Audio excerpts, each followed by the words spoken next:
హల్లెలూయా. దేవుని నామంలో మీ అందరికీ వందనాలు. మరి సమయంలో దేవుని యొక్క వాక్యాన్ని ధ్యానించుకుందాము. సామెతలు 17:17 ఒకసారి చదివినట్లయితే, నిజమైన స్నేహితుడు విలువక ప్రేమించును, దుర్దశలో అట్టివాడు సహోదరుడుగా నుండును. హల్లెలూయా. ఏంటట? నిజమైన స్నేహితుడు విడవక ప్రేమించును అని దేవుని యొక్క వాక్యం సెలవిస్తుంది. మరి ఈ లోకపరంగా చూస్తే మన స్నేహితులు ఎంతోమంది ఉంటారు. స్కూల్లో చిన్ననాటి స్నేహితులు ఉంటారు. కొట్టుకుంటాం, తిట్టుకుంటాం.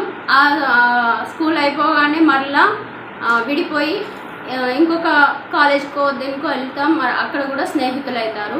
అక్కడ నుండి కూడా మరి ఇంకో చోటుకి వెళ్తాం, ఆడ స్నేహితులు అవుతారు. మరి అక్కడ విడిపోతూ స్నేహితులుగా మార్చబడుతూ ఉంటారు. అయితే దేవుని ఒక వాక్యం ఏమని సెలవిస్తుందంటే, నిజమైన స్నేహితుడట విడవక ప్రేమిస్తాడు అని దేవుని వాక్యం సెలవిస్తుంది. ఈ లోకపరమైన స్నేహం ఎక్కడైనా విడిపోవలసిందే, కానీ దేవుని యొక్క ప్రేమ, దేవుని యొక్క స్నేహం ఎక్కడ కూడా విడిపోయినట్టుగా లేదు. అయితే మరి అదే సామెతలు 27:10 చూసుకున్నట్టయితే,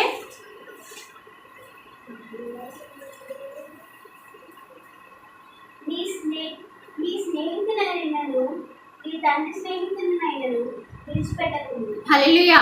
ఏంటట? నీ స్నేహితుడైనను నీ తండ్రి స్నేహితుడినైనను విడిచిపెట్టొద్దని దేవుని యొక్క వాక్యం సెలవిస్తుంది. మరి నీ స్నేహితుడు ఎవరు? నీ తండ్రి స్నేహితుడు ఎవరు? మరి లోకపరమైన స్నేహం మధ్యలోనే విడిచిపోతుంది. నీ స్నేహితుడైనా నీ తండ్రి స్నేహితుడైనా ఆయనే పరలోకమందున్న మన తండ్రి, ఆయనే నిజమైన స్నేహితుడు. మరి మత్తయిలో 11:29 చూసుకున్నట్టయితే, నేను సాత్వికుడను, దీన మనస్సు గలవాడను కనుక మీ మీద నా కాడి ఎత్తుకుని నా యొద్ద నేర్చుకొనుడి. హల్లెలూయా. ఏందట? ఆయన సాత్వికుడు, ఆయన దీన మనసు గలవాడు. మన కాడి ఎత్తుకొనట, ఆయన కాడి ఎత్తుకొని మనము ఆయన దగ్గర నేర్చుకోవాలని దేవుని వాక్యం సెలవిస్తుంది. మరి మనం ఏం నేర్చుకోవాలి? ఆయనలో ఉన్నది ఏంటిది? మనలో ఉన్నది ఏంటిది? ఈ లోకపరమైన స్నేహం మధ్యలోనే విడిచిపోతుంది, మధ్యలోనే కలుసుకపోతుంది. అయితే మనకు నిజంగా మనల్ని ప్రేమించే స్నేహం ఆయనలో ఉంది. ఆయన సాత్వికత్వం మనం పొందుకోవాలి, ఆయన దీన మనస్తత్వం మనం పొందుకోవాలని దేవుని వాక్యం సెలవిస్తుంది.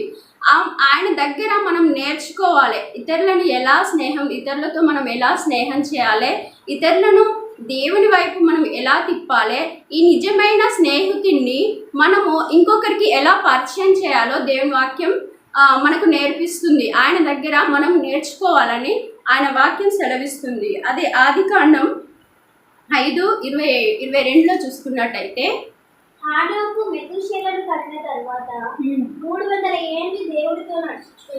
హల్లెలూయా. ఏందట? హానోకు మెతూషెలను కనిన తర్వాత 300 ఏళ్ళు దేవునితో గడిచిపోయిండట. ఎవరితో గడిచిపోయిండు? దేవునితో సహవాసం చేస్తున్నాడు. హానోకు దేవునితో సహవాసం చేస్తున్నాడు. సహవాసం మనం ఎవరితో చేస్తాము? స్నేహితులతోనో, బంధువులతోనో, మన తోటి పక్క వారితోనో, మనకు తెలిసిన వాళ్ళతో మనం స్నేహం చేస్తూ ఉంటాము. కానీ హానోకు ఎవరితో స్నేహం చేసిందంటే దేవునితో స్నేహం చేసిండు, దేవునితోనే కొనిపోబడ్డాడు. ఇంకా అదే ఆదికాండం 5:24 చూస్తున్నట్టయితే, హానోకు దేవునితో నడిచిన తర్వాత దేవుడు అతన్ని తీసుకొని పోయాడు. హల్లెలూయా. ఏంటట? హానోకు దేవునితో నడిచిన తర్వాత దేవుడు అతన్ని తీసుకొని పోయిండు. ఆయన చనిపోలేదు, కానీ తీసుకొని పోబడ్డాడు. అంటే ఎంత స్నేహం చేస్తే ఆయన తనతో పాటు తీసుకెళ్తాడు. మరి మనం ఎంత స్నేహం చేయగలుగుతున్నాం దేవునితో? మనం ఏ స్నేహంలో ఉండగలుగుతున్నాము? మనకు నేర్పించే స్నేహంలో ఉంటున్నామా, లేకపోతే లోకపరమైన స్నేహంలో మనం ఉంటున్నామా? ఇంకా కీర్తనలు చూసుకుందాము. కీర్తనలు 22:9, గర్భము నుండి నన్ను తీసిన వాడవు నీవే కదా, నేను నా తల్లి యొద్ద స్తన్యపానము చేర్చుండగా నీవే కదా నాకు నమ్మిక పుట్టించితివి. హల్లెలూయా. ఏంటట? గర్భము నుండి తీసిన వాడు ఆయనే. ఇంకా నా తల్లి నుండి నేను పానం చేచుండగా ఆయనే పుట్టిస్తున్నాడు, ఆయనే నమ్మిక పుట్టిస్తున్నాడు. అంటే నీవు గర్భంలో నుండి నువ్వు పుట్టక మునుపే ఆయన నిన్ను స్నేహితుడిగా ఎంచుకున్నాడు. కాబట్టి నీకు నమ్మిక పుట్టించి నిన్ను ఎదిగిస్తూ అంచెలంచెలుగా ఎదిగిస్తున్నాడు. కానీ నువ్వేం చేస్తున్నావు అంటే లోకపరమైన స్నేహాన్ని ఎంచుకొని నీ ఇష్టానుసారమైన జీవితాన్ని గడుపుతూ మరి మనము ముందుకు కొనసాగుతూ మన జీవితాన్ని పతనం చేసుకుంటూ ఉంటాము. దేవుడైతే దేవునితో స్నేహం చేస్తే దేవుడు అంచెలంచెలుగా ఎదిగించే దేవుడు. మరి ఇతరులు చెప్పేటివి కావు, కానీ దేవుని సన్నిధిలో మనం గడుపుతూ దేవుని వాక్యం చదువుతూ దేవునిలో మనం గడిచినట్టయితే మనము ఎంతగానో ముందుకెళ్ళగలుగుతాము, ఎంతగానో దేవుళ్ళో నేర్చుకోగలుగుతాము. ఇతరులతో మనం ఏ రీతిగా స్నేహం చేయగలుగుతామో నేర్చుకోగలుగుతాము. మరి అదే కీర్తనలు 49:15 చూసుకుందాం. దేవుడు నన్ను చేర్చుకొనును, పాతాళ బలములో నుండి ఆయన నా ప్రాణమును విమోచించును. హల్లెలూయా. ఏంటట? దేవుడు నన్ను చేర్చుకొనును, పాతాళ బలంలో నుండి ఆయన నన్ను విమోచించును. నీవు తల్లి గర్భంలో పడకముందే ఆయన నీతో స్నేహం చేసిన ఆయన పాతాళంలోనికి కూడా చేరకోకుండా నిన్ను కాపాడే దేవుడు, ఆయనే నిన్ను విమోచించే దేవుడు అని దేవుని యొక్క వాక్యం సెలవిస్తుంది. మరి మనం ఈ లోకపరమైన స్నేహం చేస్తూ ఆయనకు దూరంగా ఉంటున్నాం. మరి అలాంటి స్నేహం కాకుండా దేవుని సన్నిధిలో గడుపుతూ ఆయన సాత్వికము, ఆయన దీన మనస్తత్వము మనం పొందుకొని మనం దేవుని సన్నిధిలో గడిపినట్టయితే మనము కూడా ఆయన వలె మనం ఉండగలుగుతాము. ఆయన వలె ఇతరులను ప్రేమించగలుగుతాము. ఆయన వలె ఇతరులతో స్నేహం చేయగలుగుతాం. ఆయన ఎన్నెన్నో మహత్కార్యాలు, ఎన్నెన్నో అద్భుతాలు చేసిన దేవుడు.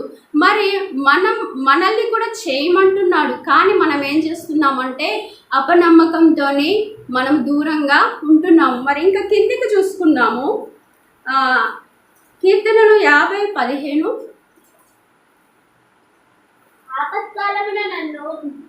ఆపత్కాలమున నీవు నన్ను గూర్చి మొరపెట్టు, నేను నిన్ను విడిపించదను, నీవు నన్ను మహిమపరచదను. హల్లెలూయా. ఏంటట? ఆపత్కాలంలో ఆయనకు మొరపెట్టాలని దేవుని వాక్యం సెలవిస్తుంది. ఆయన గురించి వివరించినప్పుడు ఆయన మనల్ని కాపాడే దేవుడని వాక్యం సెలవిస్తుంది. మరి మనము ఆయనలో మనం మొరపెట్టము, ఆయనతో మనం గడపము, ఆయనతో మనం ఉండము. కానీ మనం ఏం చెప్తూ ఉంటామంటే, దేవా నాకు ఆపద వచ్చింది, నన్ను చేర్చుకునే నా స్నేహితులు కూడా నాకు దూరం అయిపోతున్నారు, నా తల్లి, ఎంతోమంది స్నేహితులు, తల్లియే స్నేహం కావచ్చు, తండ్రియే స్నేహం కావచ్చు, అక్క చెల్లి ఇలా ఎవరైనా స్నేహితులుగా ఉండొచ్చు, బయట వాళ్ళే స్నేహితులుగా ఉండొచ్చు, పక్క వాళ్ళే స్నేహితులుగా ఉండొచ్చు. అలాంటి వారిని మనం ఒకానొక సమయంలో వాళ్ళతో మన సమస్య చెప్పుకున్నప్పుడు వారు కూడా మనల్ని దూరం కొట్టే సమయం ఉంటుంది. కానీ నిజమైన స్నేహితుడట విడవక ప్రేమిస్తాడని దేవుని యొక్క వాక్యం సెలవిస్తుంది. విడవక ప్రేమించే స్నేహం ఈ లోకంలో లేదు. కానీ దేవుడు మనల్ని విడవక ప్రేమించే నిజమైన స్నేహితుడని దేవుని వాక్యం సెలవిస్తుంది. ఈ రీతిగా మనము దేవునిలో గడుపుతూ దేవునితో స్నేహం చేసినట్టయితే ప్రతి సమస్య నుండి మనం విడుదల పొందుకుంటాము, ప్రతి బాధ నుండి మనం విడుదల పొందుకుంటాము. మరి మనము బ్రతికినంత కాలమే కాదు, కానీ మనము పాతాళంలో చేరే సమయం వరకు దేవుడు మనం చనిపోయినా కూడా మనతో ఉండే నిజమైన స్నేహితుడు. ఈ లోకపరమైన స్నేహం మనం ఉన్నంత వరకే మనతో ఉంటుంది. కానీ మనం చనిపోయినా కూడా మనతో ఉండే స్నేహమే దేవుని స్నేహం. అదే నిజమైన స్నేహం అని దేవుని వాక్యం సెలవిస్తుంది. మరి ఈ చిన్న వాక్యాన్ని దేవుడు దీవించి ఆశీర్వదించుగా.